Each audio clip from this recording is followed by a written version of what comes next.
1. While climbing, the stamina meter is especially crucial. Running out of stamina could mean a fall to your death. So here's a tip. Try to avoid jumping while climbing, however much faster it is. His is especially problematic early in the game, when you don't have much stamina to speak of. The jump saves you some time, but is a risky move if you're climbing something tall. You might think that the distance covered in the jump is equal to the amount of stamina it would have taken to climb there. That isn't the case. The jump actually uses more stamina than the amount it would take to climb the same distance. The jump while climbing maneuver becomes more useful as you play the game, when you're scaling stuff constantly and know you have more than enough stamina to get where you're going. It's a nuanced move that requires experience with climbing in the game to know whether or not you're gonna fall to your death. Lay off it at the start. Interested in extending your stamina meter?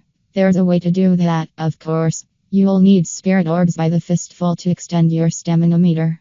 You can also temporarily refill your stamina meter by eating foods that refill stamina. This works in a pinch on a tall climb, but you probably shouldn't depend on it. 2.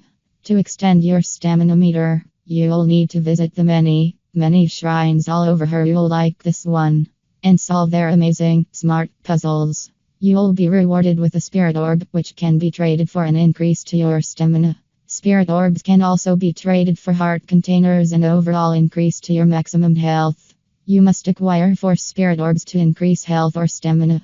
They can be traded at various religious altars throughout Hyrule. You can visit shrines as many times as you like to trade in spirit orbs. I tend to visit this one on the Great Plateau, in the ruins of the Temple of Time. It's an easy fast travel spot, and there's a place nearby to cook food. 3. While we're talking about stamina, let's look at climbing. You'll be doing a lot of this, and often what you're trying to climb will seem unclimbable with your level of stamina. Here's a tip. Look for diagonal edges or intentionally placed footholds for a place to regain stamina mid-climb. 4. One last note. If you think you're not going to make the climb, let go as early as you can and glide safely down. The last thing you want is to fall to your death, forcing you to redo a bunch of stuff. Survival is hard in the wilds of Hyrule. Even if the monsters aren't trying to kill you, the elements are persistent. Simply put, you're going to die a lot. Like, a lot. Get used to seeing this screen regularly. The color of the game over text changes based on how you died. 5. The first, simplest way to aid in your survival is by cooking. Cook often. There are dozens of recipes to cook from the food you hunt, forage, and pick in Hyrule. But how to cook them? Simple. Find a fire with a stone hearth above it seen above. Go to your inventory, select a food item, then choose hold. You can add more items, up to 5, into your hands while in the inventory. Exit the inventory while standing next to the fire, and the game will offer an option to cook. Select that. 6. You can use cooked meals to replenish health, increase certain attributes, defense, strength, resistance against elements, etc., and to make money sell meals to merchants. They are crucial as you explore various environments and fight your way through the brutal world of Breath of the Wild. There's a whole mess of different recipes in the Legend of Zelda Breath of the Wild that you'll want to use. The long and short is this. You can combine proteins meat with most vegetables for a nutritious, healing meal. There's a solid list of recipes right here. 7. Another tip. If you're going to sell your meals, make sure to use 5 ingredients for maximum ROI return on investment. We are a business publication, you know. 8. While we're talking survival, let's talk about fighting. Weapons degrade over time, and arrows are limited. But you know what's unlimited? Bombs. You should use lots of bombs. They are free and unlimited. 9. Bombs aren't the most powerful weapon, but there is a way to upgrade them.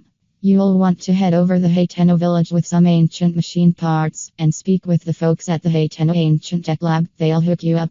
You can get ancient machine parts by killing guardians or finding treasure chests inside of shrines.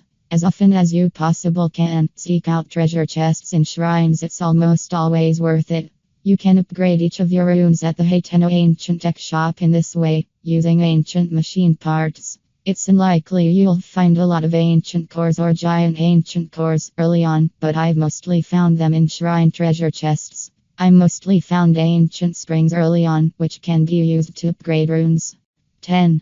Part of the magic of Breath of the Wild is how alive its world feels. Hyrule's many characters are surprisingly developed, and many offer major clues to secrets, some outright offer side quests. This is an especially important tip to follow after defeating each divine beast. Revisit the town you just left in the case of the Gerudo Desert. Revisit the Gerudo town, for instance, and talk to everyone. You may find new rewards, new side quests, or simply an end to a story arc or two.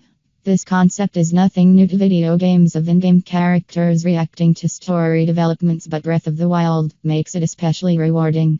11. Use Amiibo for bonuses. Link has a posse. In the image above, I'm riding Epona from The Legend of Zelda. Ocarina of Time, and by my side is Wolf Link from The Legend of Zelda. Twilight Princess, all within The Legend of Zelda. Breath of the Wild. But how? By using Amiibo. This works for both the Switch or Wii U versions of the game. You can unlock Epona and Wolf Link in Breath of the Wild.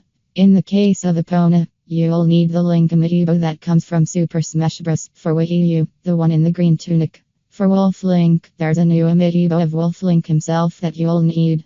He only has 3 hearts, so he can be taken down by enemies pretty quickly.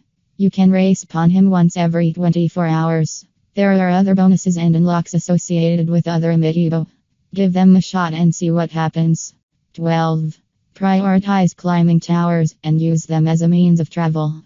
There are towers located in each area of Hyrule, and when you climb them, an area of map unlocks. It's an aggressively video gamey touch, something pioneered and overused by Ubisoft's Assassin's Creed franchise, but one that Nintendo offers a unique spin on. The game's tower system is useful for 2 reasons that might not seem immediately apparent. 1. Towers offer a means of seeing a massive area of the game's world at once. You can use your Sheikah Slate to zoom in on potentially interesting places and then tag them directly on your map from there. And you should be doing this. It's the primary means of discovering cool stuff in Breath of the Wild, at least in my experience. It's also a great way to spot shrines in the distance. 2. Towers are fast travel spots, and gliding down from them is an easy way to get from place to place. Often I find myself fast traveling to the tower nearest to where my mission objective is, then floating as far in that direction as possible. 13. That said, take the road instead of the woods or mountains. You'll find vendors, side missions, and lots of other stuff. And, with any luck, you won't accidentally run into this giant ogre. 14.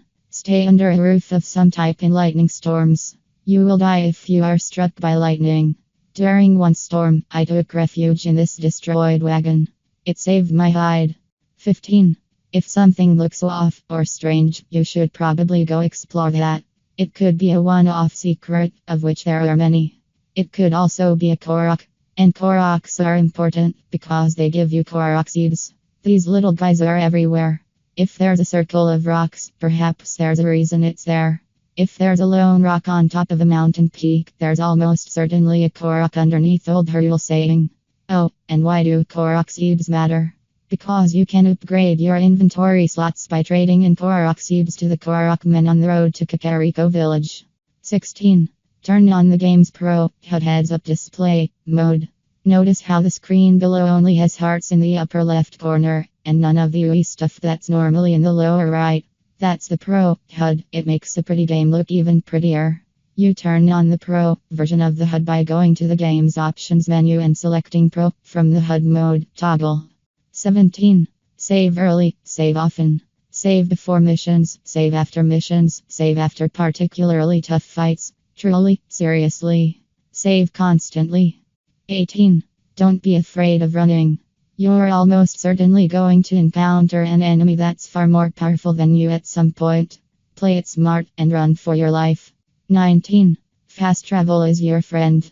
When in doubt before a big mission, for instance, don't hesitate to fast travel back to, say, Kakariko Village to stock up or prepare yourself. It never hurts to be over-prepared in the wilds of Hyrule. 20. Get you a horse. If you don't happen to have the Link Amiibo, there are wild horses all over Hyrule. Sneak up on one and mount it. The more time you spend with the horse, the more likely they are to obey your commands. Horses can be parked at the stables all over Hyrule and then picked up at any location. It's like a cloud system for horses, high cloud, if you will. Finally, this isn't a tip so much as it is reassurance. Stick with it. The further you get, the less you'll die. Adventure awaits the bold-hearted. The Legend of Zelda. Breath of the Wild feels punishing, punitive to the point of